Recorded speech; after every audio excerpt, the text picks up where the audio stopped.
All right, here we go. It's time for another round of discount news. Oh, yeah. We gonna do some news. Let's head on down to the Woody Show newsroom. That's where Greg Gorey is standing by with what's happening this morning. Coming at you, Greg. Coming at you, Woody. Over in Tennessee, the Hawkins County School District is in some pretty big trouble. It was either a student or a school employee, not sure who, that noticed something strange about the meat that they were serving in the cafeteria.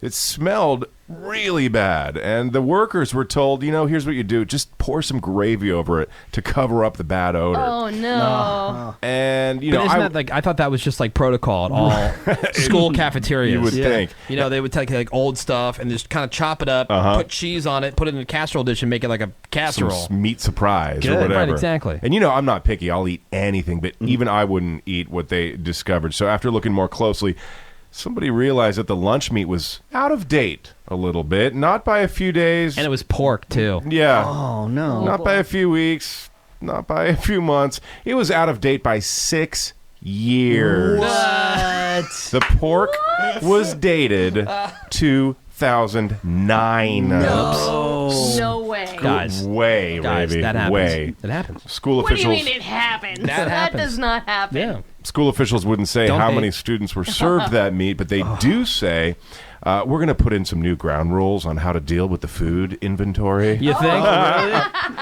Oh, thanks, school. No kidding. Number 1, read date. Thank you, school. Yeah, Number seems 2, Check a date. if old, throw out. Seems like a totally legit idea. And that process is going to cost tons of cash. It's Oh, going to yeah, take of course. years. They're going to have to make handbooks about it. Yeah. Check date, throw out if old. To be honest, man, I mean, the cafeteria food back when I was growing up wasn't bad. Yeah, It same was here. okay. I always hated the peanut butter and jelly sandwiches, though, because they had to make them like a certain way.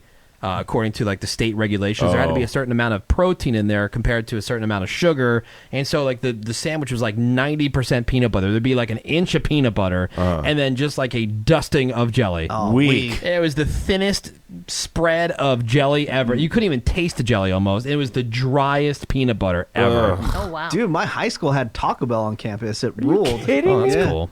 Like actual Wow. Taco Bell. Is that where Yeah. your love affair began? No. Way Yeah. before that. No, but I mean, that's if you got the peanut butter and jelly sandwich. But like once I got to high school, like they had 4 different cafeterias. One of them was like all lunch meat, so you can like basically it was like go on the Subway, Like you tell them what Vegas kind of sub. what kind wow. of bread you wanted, what kind of meat, what kind of fixins, and they weren't as stingy with the toppings as they are at Subway, right, Greg? Well, you don't have to tell me Yeah, twice. and they had like one that was always like pizza and spaghetti. Then they had like a hot lunch of the day, salad spot bar. or So whatever. did you guys drive the Rolls or the Bentley to school that Oh, day? give me a break! I don't come want to on. hear any garbage like that from a guy who grew up in Marin County on the water polo Yeah. team. My That's cafeteria some wine country. was a storage closet with a window that they opened up at noon, and they sold apple fritters and Coke.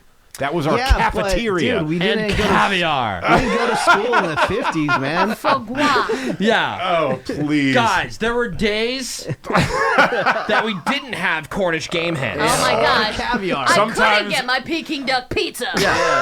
On a Friday, the Friday lunch, everybody looked forward to it, right? Because it was New York strip steak day. Oh, please. And every once in a while, you really want that strip steak, and they would have like a filet mignon. Yeah. So But we, without hollandaise. You make fun of me, but you and Ravy grew up in a John Hughes movie where you had trays and like hot food and choices. Okay, well, from somebody from the East Coast looking at kids in California that had their Yeah. lockers outside. Well, yeah, you had indoor pools, which I thought were fake until I was like 40. yeah.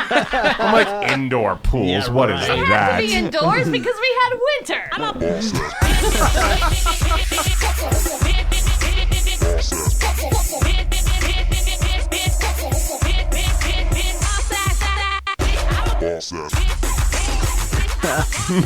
Oh, I'm sorry, 323. Apparently, guys, it's annoying when I say I'm always talking about back in my day, and I should get over it. Oh, get over it. Yeah. So I wanted to make it seem like I was just in high school last year. Yeah. And the 626 says, "Shut up, Craig." Yeah, Craig. Okay. Shutting up makes for Knock great it off, radio. Craig. All right, whatever, dicks. Punch out. All Yeah. Yeah, you shut up. right, Ravy's ready to go with your sports. Well, there is going to be a Game 7. Clippers beat the Spurs last night, 102-96. So Game 7 tomorrow, 5 o'clock at Staples Center What, for Greg? all the marbles. Yeah. Whatever, dicks. Punch out. no, That's my favorite thing of the week. Whatever, dicks, punch out. and no 949. I wasn't high school sweethearts with Taco Bell.